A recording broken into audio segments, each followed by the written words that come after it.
आसमां से गिरा खजूर में अटका। ये कहावत सुनकर कौन याद आया राजनीति की गलियों से? जी हाँ, मायावती। ऐसा हम यूं ही नहीं बोल रहे हैं। अभी जो पिछले दिनों हुआ वो तो सबको अच्छे से याद है। ऐसा लग रहा था कि बसपा इस बार मैदान में पूरा दमखम के साथ है, लेकिन जो हुआ सो हुआ। पर अब आगे बढ़ चलते हैं, बात करते हैं चौथे चरण की, और जहां साफ साफ टक्कर मानी जा रही है यूपी में बीजेपी और सपा। अब सबकी नजर है 13 मई को होने वाली 13 सीटों के चुनावों पर, या कह लीजिए पीएम मोदी को अखिलेश चुनौती दे रहे हैं, जिसमें कन्नौज एक बार फिर सबसे हॉट सीट मानी जा रही है, क्योंकि सपा से अखिलेश यादव इस बार खुद इस सीट से मैदान में है। लेकिन ऐसा नहीं है कि कहीं और मुकाबला ना हो। उन्नाव और खीरी में भी कड़ी टक्कर देखने को मिलेगी। बता दें, बीजेपी की तरफ से खीरी से अजय मिश्र टेनी और उन्नाव से साक्षी महाराज मैदान में है।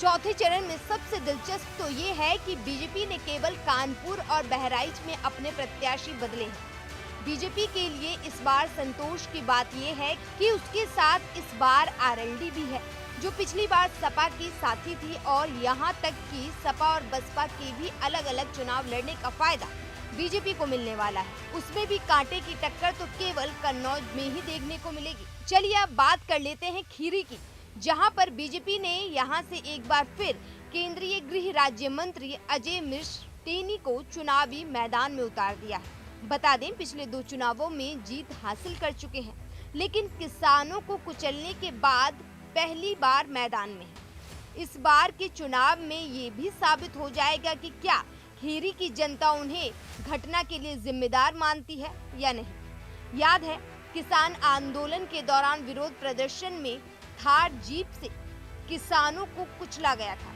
टेनी के बेटे आशीष मिश्रा को आरोपी बनाया गया।